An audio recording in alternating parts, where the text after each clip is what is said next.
अस्सलाम वालेकुम। Welcome to my channel files over by Amna Shah. I hope कि आप खुश होंगे।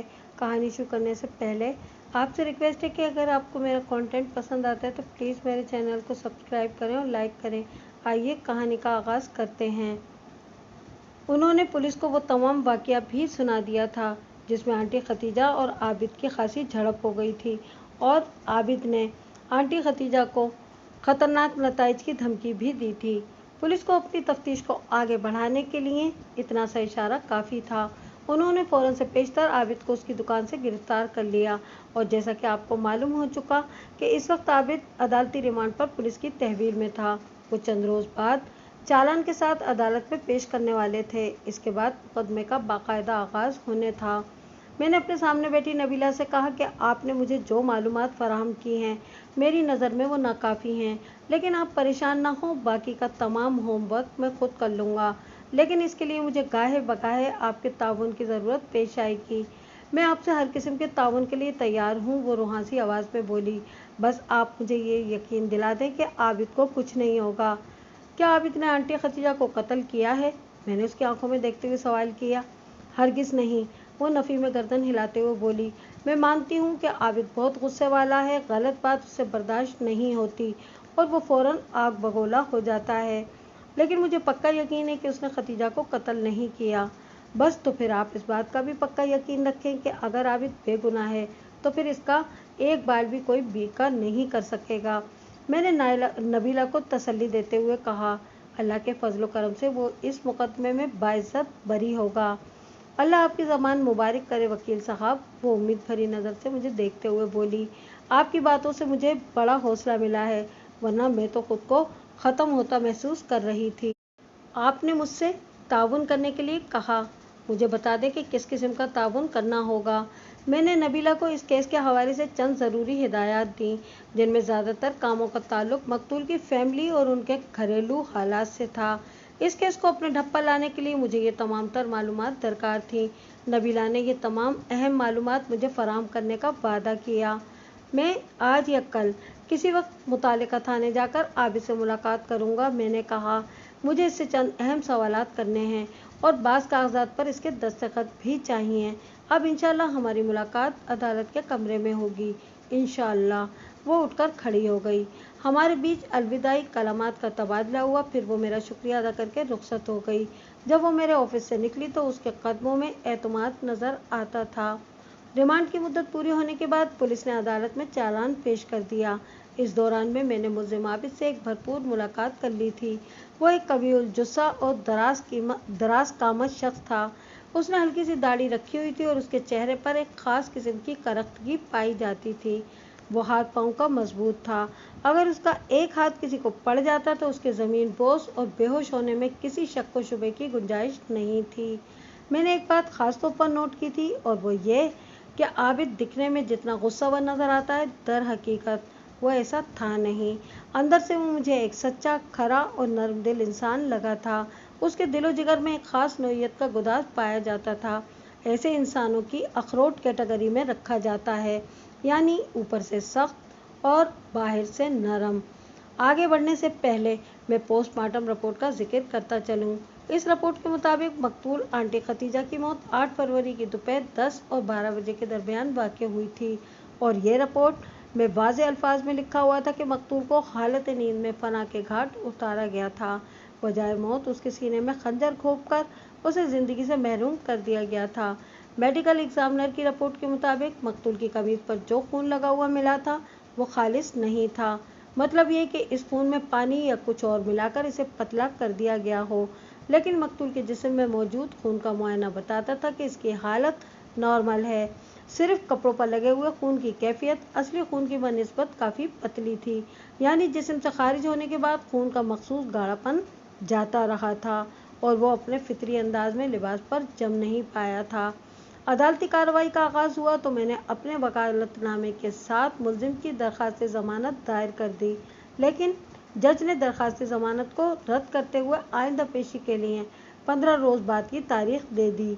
इस अदालती कार्रवाई से मुझे कतन कोई मायूसी नहीं हुई थी। क्योंकि कत्ल के मुलजिम की जमानत आसानी से नहीं होती और ये बात मैंने नबीला को भी अच्छी तरह समझा दी थी, लिहाजा वो भी मुतमईन थी। मैंने नबीला को जिस नौयत की मालूमात इकट्ठा करने को कहा था वो काम उसने खातिर खा कर दिया था। आइंदा पेशी से कबल कोई ख़ास वाक़या रूनुमा नहीं हुआ। अदालत की बाकायदा कार्रवाई में लगभग 2 माह लग गए। इस दौरान में मुझे होमवर्क करने का अच्छा खासा मौका मिल गया था। मैंने वो तैयारी मुकम्मल कर ली थी जो इस केस के लिए ज़रूरी थी। आइंदा पेशी पर अदालती कार्रवाई का आगाज़ हुआ तो अदालत का कमरा हाज़रीन से भरा हुआ था।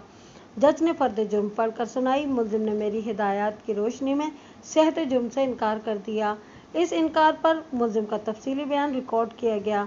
ये देखकर मैंने इत्मीनान की सांस ली कि मेरे मुवक्किल ने मेरी हिदायत को मिनोअन याद रखा था।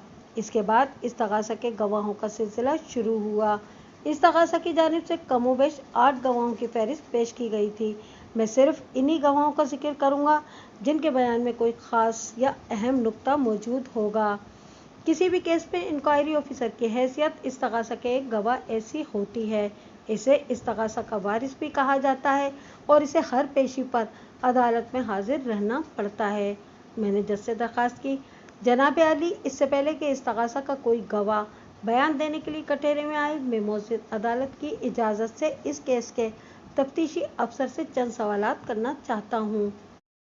मेरी इस इस्तदा पर वकील इस्तग़ासा ने नापसंदीदा नज़र से मुझे देखा, ताहम वो मुँह से कुछ नहीं बोला। मेरी फरमाइश में काबिल एतराज़ कोई बात नहीं थी, लिहाजा जज ने मुझे इंक्वायरी ऑफिसर से सवाल जवाब की इजाज़त दे दी। इंक्वायरी ऑफिसर एक सब इंस्पेक्टर था। मैं उसे अच्छी तरह जानता था। उसका नाम मकसूद अली था। वो विटनेस बॉक्स में आकर खड़ा हुआ तो मैंने उसकी आंखों में देखते हुए अपनी इजरा का आगाज़ किया। इंस्पेक्टर साहब, मैंने उसके ओहदे से सबके लफ्ज़ को खारिज करते हुए दोस्ताना अंदाज में कहा, आप एक बहादुर और दिलेर पुलिस अफसर हैं जिसका सबूत आपका दायां हाथ है। मकसूद अली का दायां हाथ नदारत था। एक डाकू से गुत्थम गुत्था मुकाबला करते हुए डाकू की गोली चल जाने से मकसूद अली का दायां हाथ इस बुरी तरह जख्मी हो गया था कि कलाई पर से इसके घायल हाथ को काटना पड़ा था। इंतहाई नज़दीक यानी 1 इंच के फासले से लगने वाली गोली ने मकसूद के हाथ के परखचे उड़ा दिए थे। ताहम मज़े की बात यह थी कि मकसूद ने शदीद ज़ख्मी होने के बावजूद भी डाकू को फरार होने का मौका नहीं दिया था। जुर्रतमंदी के इस मुजाहरे पर इसे फ़ौरन ASI से SI सब इंस्पेक्टर बना दिया गया था और मैंने एक कदम आगे बढ़कर ज़बानी कलामी ही सही मगर थोड़ी देर के लिए इसे इंस्पेक्टर के ओहदे पर फाइज कर दिया था। तारीफ़ का शुक्रिया जनाब, वो गहरी संजीदगी से बोला। आयु साहब, मैंने उसकी आंखों में देखते हुए पूछा, आपको इस वाक़े की इत्तला कब और किसने दी थी? वो कोई मकतूल की गली का रिहायशी था, उसने जवाब दिया। हमें बजरिया फ़ोन इस अफसोसनाक वाक़े की इत्तला दोपहर 2 बजे दी गई थी और ठीक आधे घंटे के बाद हम जाए वारदात पर पहुंच गए थे।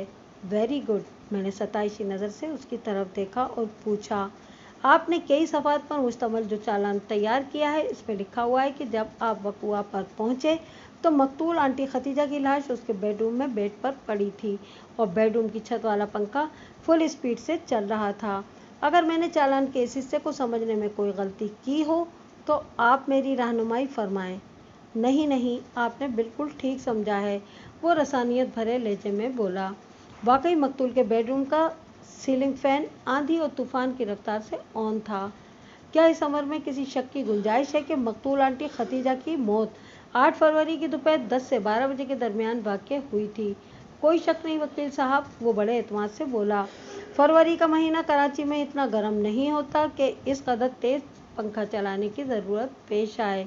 मैंने आईओ के चेहरे पर निगाह जमाते हुए कहा, और 8 फरवरी को तो मतलबी अबर आलूद था। सुबह से कोयटा की ठंडी ठार हवा। मैंने दानिस्ता जुमला अधूरा छोड़ा तो वो जल्दी से बोला, हर आदमी का अपना मिजाज होता है वकील साहब, बाज़ लोगों को बहुत ज़्यादा गर्मी लगती है। मेरी बीवी तो दिसंबर जनवरी में भी पंखा चलाकर ही सोती है, चाहे शीट क्यों ना ओढ़ना पड़े। वो कहती है कि पंखे की पंखड़ियाँ घूम रही हों तो दिल की तसल्ली होती है। तो फिर ये भाभी साहिबा का कोई नफ्सियाती मामला है, लिहाजा हम वापस मकतूल की तरफ आ जाते हैं। मैंने सरसरी अंदाज में कहा, फिर पूछा, पोस्टमार्टम की मेडिकल एग्जामिनर रिपोर्ट में बताया गया है कि मकतूल के जिस्म से खारिज होने वाला खून उसके बदन के अंदर मौजूद खून की बनिस्बत पतला था, यानी वो खून मकतूल की कमीज पर इस तरह नहीं जम पाया था जैसा कि आमतौर पर लहू की जमने की खासियत में शामिल है। इसने महज मकतूल की कमीज को रंग डाला था। ये क्या मुअम्मा है?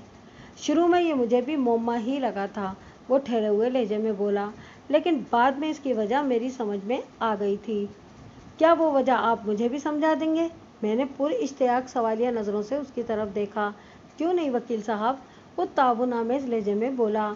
मुझे पता चला है कि मकतूल का ब्लड प्रेशर हाई रहता था और वो दिल की मरीज़ा भी थी। इस नौइयत के मरीजों को डॉक्टर्स जो अद्विया इस्तेमाल कराते हैं, इनमें एक टेबलेट खून को पतला करने वाली भी होती है, ताकि खून का गाढ़ापन दिल की शरियानों और वरीदों में किसी किस्म की गड़बड़ पैदा ना करे और दिल के वॉल्स मुतासिर ना हों। इस मकसद के लिए अमूमन एस्पिरिन दी जाती है। आप ये कहना चाहते हैं कि मकतूल अपने दिल के मामलात को दुरुस्त रखने के लिए कोई ऐसी मेडिसिन ले रही थी जो गाढ़े खून को पतला करने का मौजिब है? मैंने सवालिया नज़र से उसकी तरफ देखा। जी बिल्कुल, उसने इस बात में गर्दन हिला दी। अगर आपकी बात को दुरुस्त मान लिया जाए तो फिर सवाल उठता है कि मेडिकल एग्जामिनर ने अपनी रिपोर्ट में ऐसे किसी केमिकल की निशानदही क्यों नहीं की जो खून को पतला करता हो? मतलब अगर मकतूल वाकईतन खून को पतला करने वाली कोई दवाई ले रही थी तो इस मेडिसिन को केमिकल एग्जाम में ट्रेस हो जाना चाहिए था। आप इस बारे में मुझसे क्यों पूछ रहे हैं? वो बेजारी से बोला। मैंने तो अपना ख्याल जाहिर किया है। अगर आपको मेडिकल एग्जामिनर की रिपोर्ट पर कोई एतराज़ है तो इसका जवाब मुताल्लिका शोबा ही दे सकता है। आप भले मेरे सवाल का जवाब ना दें, मैंने मसलहत आमेज़ लहजे में कहा, लेकिन एक ख़ास मामले में मुझे आपकी राय की ज़रूरत होगी। कौन सा मामला? उसने चौंक कर मेरी तरफ देखा। मेरी तशफ़ी का मामला, मैंने उसकी आंखों में देखते हुए एक एक लफ्ज़ पर जोर देकर कहा। मैं आपसे ये जानना चाहता हूँ कि क्या मेडिकल साइंस ने तरक्की की मनाजिल तय करते हुए हार्ट पेशेंट के लिए कोई ऐसी मेडिसिन बना ली है जो जिस्म के अंदर मौजूद खून को तो ज्यों का त्यों गाढ़ा ही रहने दे, लेकिन बदन से खारिज होने वाले खून को निस्बतन पतला कर दे, मेडिकल एग्जामिनर की रिपोर्ट के एन मुताबिक? मैं भला इस बारे में क्या कह सकता हूँ? वो खफगी आमेज लहजे में बोला। मेडिकल रिसर्च के बारे में मेरी मालूमात ज़्यादा वसी नहीं हैं। चलें, आपसे आला कत्ल पर बात कर लेते हैं। मैंने अपना काम सीधा करने की आड़ में इसकी मुश्किल आसान करते हुए कहा। एक तफ्तीशी अफसर होने के नाते आपको इस बारे में तो मुकम्मल जानकारी होना चाहिए। लम्हाती तवक्कुफ करके मैंने उसकी आंखों में झांका, फिर सनसनाते हुए लहजे में सवाल किया, क्या आपने आला कत्ल बरामद कर लिया है? नहीं, वो जुज़बुज़ होते हुए बोला। आला कत्ल की तलाश जारी है। हैरत की बात है, मैंने कंधे उचकाते हुए कहा। मुलजिम 8-10 रोज़ तक अदालती रिमांड पर आपकी कस्टडी में रहा। आपने उसकी ज़बान खुलवाने के लिए हर किस्म के तफ्तीशी हरबे इस्तेमाल किए और बिलाखिर इस केस के चालान के साथ मुलजिम को हवाला अदालत कर दिया है, और आप कह रहे हैं कि आला कत्ल की तलाश हनोज जारी है। हम बहुत जल्द आला कत्ल को बरामद कर लेंगे, वो गहरी संजीदगी से बोला। इंशाल्लाह अगली पेशी से कबल ये काम कर लिया जाएगा। हमारा ख्याल है कि मुलजिम ने आला कत्ल को किसी खुफिया मकाम पर छुपा रखा है या फिर किसी गटर में फेंक दिया है, क्योंकि इसके घर और दुकान का तो हमने चप्पा चप्पा खंगाल डाला है। जब मुलजिम आपकी कस्टडी में था तो आप इससे आला कत्ल बरामद नहीं करा सके। अब तो वो जुडिशनल रिमांड पर जेल चला जाएगा। खैर, मैंने लम्हाती तवक्कुफ करके आईओ के चेहरे के तासुरात का जायज़ा लिया, फिर पूछा, क्या आप मेरी इस बात से इत्तेफाक करते हैं कि आला कत्ल कोई तेज़ धार खंजर था? जी बिल्कुल, वो सर को इस बात में हरकत देते हुए बोला।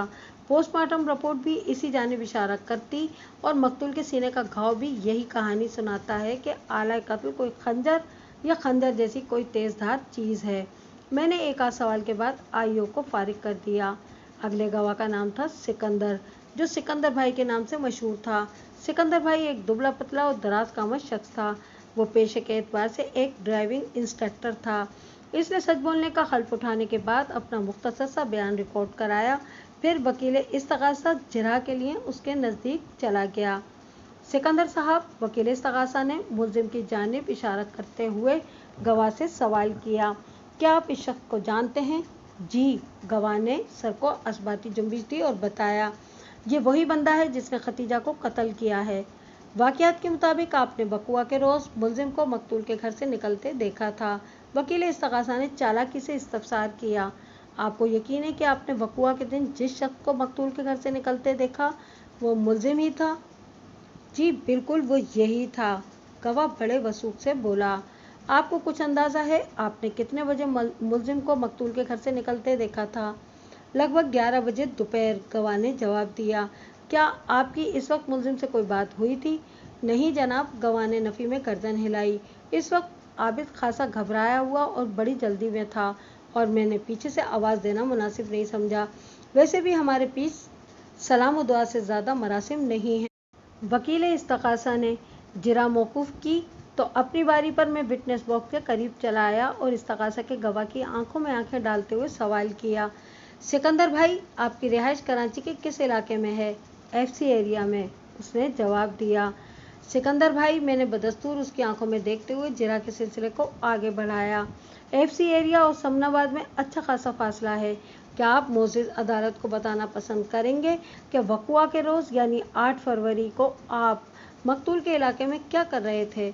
उसने मेरे सवाल का जवाब देने के बजाय उल्टा मुझसे पूछ लिया, क्या किसी FC एरिया के रिहायशी के समनाबाद जाने पर कोई पाबंदी आयद है या कराची के एक महल्ले से दूसरे महल्ले में जाने के लिए वीज़ा लेना पड़ता है? इस्तगासे के गवाह सिकंदर भाई ने बड़े टेढ़ेपन का मुजाहरा किया था। मैं अगर चाहता तो उसे कोई सख्त जवाब दे सकता था, लेकिन मैंने तहम्मुल का मुजाहरा करते हुए नहायत ही बुर्दबारी से कहा, ऐसी कोई बात नहीं, कराची के किसी भी महल्ले का शहरी किसी भी दूसरे महल्ले में बल्कि पाकिस्तान के हर इलाके में बग़ैर वीज़े के जा सकता है। मोअज़्ज़िज़ अदालत सिर्फ वक़ुआ के रोज़ जाए वारदात पर आपकी मौजूदगी का सबब जानना चाहती है। वो जी, बात दरअसल ये है कि, वो वजाहत करते हुए बोला, उधर समनाबाद में खतीजा के घर के नज़दीक मेरी खाला रहती है। मैं अक्सर खाला सकीना से मिलने समनाबाद जाता रहता हूँ। ठीक है, बात समझ में आ गई, मैंने सरसरी अंदाज में कहा। फिर पूछा, आपने थोड़ी देर पहले वकील इस्तगासा के एक सवाल के जवाब में मुलजिम के हवाले से बताया कि ये वही बंदा है जिसने खतीजा को कत्ल किया है। क्या आपने अपनी आंखों से आंटी खतीजा को कत्ल होते देखा था? यानी क्या आप इस कत्ल के ऐनी शाहिद हैं? जी नहीं, वो गड़बड़ा गया, मैंने मुलजिम को कत्ल की वारदात करते अपनी आंखों से तो नहीं देखा। फिर आपके पुरवसूख जवाब का सबब क्या है? मैंने तेज़ लहजे में पूछा। मैंने आबिद को खतीजा के घर से निकलते देखा था, वो संभाला लेते हुए बोला। घर के कौन से दरवाजे से निकलते देखा था? मैंने इस्तफसार किया। मेन गेट से या सीढ़ियों वाले छोटे दरवाजे से? जी, जीनों वाले छोटे दरवाजे से, वो जीने जो सीधे बालाई मंजिल वाले जिम तक जाते हैं, मैंने गवाह के चेहरे पर निगाह जमाते हुए कहा, जहां मकतूल की बेटी महल्ले की औरतों को सेहतमंद रहने के टोटके बताती है। जी बिल्कुल, मैं इसी दरवाजे की बात कर रहा हूँ। वो मेरी बात के इख्तिताम पर बोल उठा, जिम से एक जीना खतीजा के घर की ज़ेरी मंजिल पर भी उतरता है। आप तो मकतूल के घर की तफसील इस तरह बता रहे हैं जैसे आप इस घर के अंदर आते जाते रहते हों। मैंने सवालिया नज़र से उसकी तरफ देखा। ज़्यादा नहीं, मगर एक आध बार जाना हुआ है, उसने बताया। मैंने पूछा, किस सिलसिले में? दर हकीकत मैं एक ड्राइविंग इंस्ट्रक्टर हूँ, वो ठहरे हुए लहजे में बोला। खतीजा भी मुझसे ड्राइविंग सीखती रही है। एक दो बार उसने चाय पानी के लिए घर के अंदर बुला लिया था और मैं इनकार नहीं कर सका। बहुत अच्छा किया आपने, मैंने मायना खेज अंदाज में कहा। अगर कोई खुलूस से खातिर तवाज़ु की पेशकश करे तो उसका दिल नहीं तोड़ना चाहिए। और मकतूल तो वैसे भी आपकी शागिर्द थी, इस पर तो आपका कुछ ज़्यादा ही हक बनता था। मैं गलत तो नहीं कह रहा सिकंदर भाई? मैंने आखिरी जुमला जुमानी अंदाज में अदा किया था। वह एक लम्हा मुतज़ब्ज़ब रहने के बाद हिचकिचाहट आमेज़ लहजे में बोला, नहीं जनाब, आप बिल्कुल ठीक कह रहे हैं। पुराने ज़माने में तो उस्ताद कई साल तक शागिर्द से अपने घर का सारा काम करवाया करते थे, फिर कहीं जाकर थोड़ा बहुत कुछ सिखा देते थे। वाकई शागिर्द अगर सारी ज़िंदगी भी उस्ताद की खिदमत करता रहे तो वो इसका हक अदा नहीं कर सकता। मैं उस्ताद शागिर्द के हुकूक व फ़राइज़ की बहस के मूड में नहीं था, लिहाजा असल मौजू की तरफ आते हुए कहा, तो वक़ुआ के रोज़ आप अपनी खाला सकीना से मिलने समनाबाद गए, फिर मकतूल के घर के करीब पहुंचे तो आपने कमोबेश 11 बजे दोपहर मुलजिम को मकतूल के घर के जीने वाले छोटे दरवाजे से निकलते देखा और आपने समझ लिया कि वो जीने के रास्ते बालाई मंजिल पर पहुंचा होगा। फिर वहां से वो जीना उतरकर ज़ेरी मंजिल पर आया होगा और फिर खतीजा को कत्ल करने के बाद वो इसी रास्ते से वापस चला गया होगा। जी, उसने इस बात में सर हिलाया, बिल्कुल ऐसा ही हुआ होगा। सिकंदर भाई, मेरी और आपकी बात में होगा कुछ ज़्यादा ही हो गया है, मैंने कदरे बेजारी से कहा। अगर हम मफरूज़ों को खैर बात कहकर हकीकत की दुनिया में लौट आएँ तो आप मेरा साथ देंगे? उसके चेहरे पर ऐसे तासुरात नमूदार हुए जैसे मेरी बात उसकी समझ में न आई हो। ताहम उसने मुझे मायूस नहीं किया और बड़ी दिलेरी से बोला, बेशक मैं आपका साथ दूंगा। जब वकुआ के रोज़ मुलजिम को आपने मकतूल के घर से निकलते देखा तो क्या मुलजिम की आप पर भी नज़र पड़ी थी? मैंने ठहरे हुए लहजे में दरियाफ्त किया। मेरा मतलब है कि आप लोगों का आमना सामना हुआ था? जी नहीं, मैंने सिर्फ आबिद को अकब से देखा।